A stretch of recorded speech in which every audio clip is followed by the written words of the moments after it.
Hello, in today's video, I'm going to be making some pizza. So first thing you're going to need is some water, 600 grams to be exact. Um, don't do what I'm doing though. Uh, I, for some reason, thought that could hold 600 grams, but it can't. So I got a big bowl. I'd recommend just getting a bowl like this that you can put in the microwave and just measure out 600 grams. I will put a link in the description to the original recipe. I am doubling it because I'm making some of this pizza for the boys. So, making a lot. But yeah, when you got 600 grams of water, gonna put it in the microwave. I did like a minute and a half. Just want it to be warm, like not room temperature warm, slightly warmer. So we're gonna be adding some yeast, 16 grams of active dry yeast. And then I'm going to also add a little tablespoon of flour as well. This will just help the yeast bloom and activate. And when you mix it up, just let the yeast activate for like 10 minutes or so. Then it's going to get all like disgusting like that. But don't worry, this pizza will be good. Then I poured it in a bigger bowl. So we're going to need some flour. You're going to need 800 grams of flour if you're doubling it like me. Quite a lot of flour. But yeah, just measure out 800 grams. And if you don't have a scale, a food scale, I'm not really sure how many cups this would be, but you should get a food scale because it is much more accurate and a lot better way of just measuring baked things. And then I'm also going to add 16 grams of salt as well. When you got all the dry ingredients and wet ingredients, mix it up with a spoon. This pizza recipe is really easy, especially the dough. It's a no-knead dough recipe that I found. And yeah, I just really like this recipe a lot. It's great. Easy to make pizza at home because I like me some pizza. But sometimes it's a bit of a pain. So this is easy. And then I added, supposed to add 16 grams of oil, but I added a little bit more. Use olive oil. But yeah, and then just mix it around really well. You want to get it nice and incorporated so the dough doesn't get too sticky. But yeah, just mix it around and smack it with the spoon. So you can see I'm doing there. Having a little too much fun. Smacking it around. But when you got it mixed up, like you don't need to do it too much. Don't need to go crazy with the mixing. But I just put a little bit of plastic wrap. And then I just put a towel over it as well. And just gonna let it rise for like 6 hours. While it's rising, might as well get the other pizza stuff ready. So I got the sauce. Don't leave the lid in there. That wouldn't be good. But yeah, I used like 3 15-ounce cans. That was probably way too much sauce, but you know, it is what it is. And I just seasoned it with some garlic, some salt, some oregano, some garlic powder. That's right. 2 forms of garlic, powdered garlic and minced garlic. And 3 actually, garlic juice.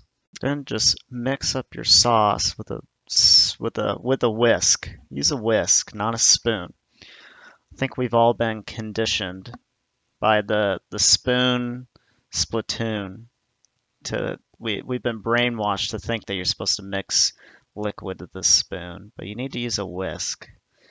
Whisks don't get enough attention. There's been a lot of going back and forth and a lot of angst between the whisk and spoon communities, the whisk watchdogs and the spoon platoons. Alrighty, anyway, gonna stop rambling about that.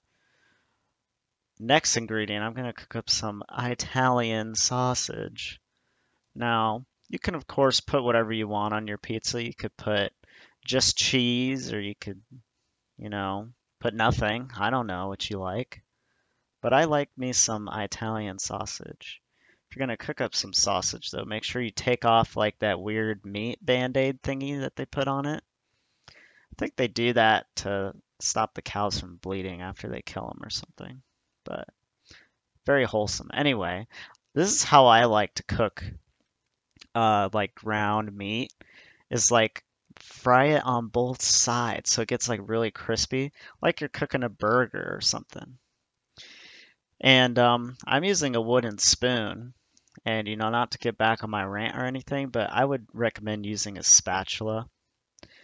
I already know the Spatula Squadron is probably going to come after me after making this video for not using a spatula, but whatever.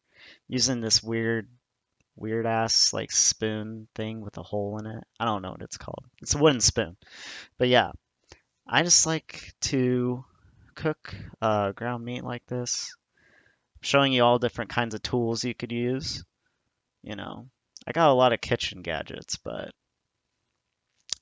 once when you kind of like got it mashed up, use like this, I don't even know what it's called, like some Wolverine claw looking thing. I don't know. Can like mash up the meat better than with the spoon. But yeah, this is how I like to do it.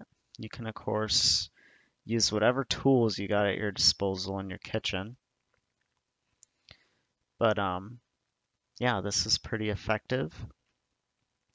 And I'm just chopping it up kinda, get it finer, because you don't want super big chunks on your pizza. Oh yeah. But yeah, I like to get the sausage nice and crispy. Don't want some limp gray meat on your pizza. That'd be gross. But anyway, now it's been like 6 hours. Pretty crazy, right? Look at the dough. Look at how much it's risen. You gotta slap it down. And at this point, if you're making this recipe, you're gonna be like, wow, Brendan, this dough sucks. It's like really sticky and wet. And to that I say, just wait. Anyway, I got two 9 by 13 baking dishes, and I weighed out the dough and just evenly halved them because the recipe says that it will make like one 9 by 13, but like I said, I'm making two. And as you can see, I'm having a really hard time spreading it, and it was kind of annoying. And yeah, the dough, it's a bit of work to spread it out, but because it's like super sticky because it's got a ton of water in it, not as much flour, but that's what makes it no knead is the ratio. But you just gotta be patient. Oil your hands, that'll make it easier, and just spread it around. And might take a bit, but once when you got it spread out, try to spread it out as even as you can, because you don't want some like uneven pizza. Just slap it around and spread. That's the trick. Um, but yeah, once one it spreads, I'm gonna wrap it with some cling wrap. Cling? Is that what it's even called? I have no idea. Plastic wrap. Some plastic wrap. And I did this a couple hours before I was gonna bake them, like an hour, I think, before I baked them, because then it can rise again and it'll kind of conform better to the pan. 550. But after an hour, I got an oven preheated at 550, and I just or is it called blind bake? I don't know. I burnt myself. But anyway, put it in the oven at 550 for like 10, 12 minutes. I like to start it because the dough will get crispier. But once when it's been in there for like 10 or 12 minutes, take it out. Add your sauce, add as much or as little as you like. Add whatever toppings you're going to add. And of course your cheese. Can't have pizza without cheese. And I added a metric ton of cheese on both of them. So if you're lactose and intolerant, sorry, you can't have this pizza. But anyway, I put cheese and I had some medium cheddar lying around, so I just put that on as well. You can kind of put whatever cheese you'd like, mozzarella, parmesan, and added some Ronies too. If you're adding Ronies, I like to add them to the top because then it gets crispy. Yeah, once when you got your pizza all topped, then put it back in the oven for like 20 to 25 minutes. And that's the result. As you can see, the one on the right got a little bit more done. For some reason, the bottom oven is kind of hotter. But don't come at me in the comments and say that it's burnt, because it ain't burnt, okay? It's just crispy. Also, I would highly recommend letting the pizza cool after it's done, because if you don't, you will absolutely obliterate the roof of your mouth because it is hot. But anyway, thank you all for watching. Please like, comment, and subscribe.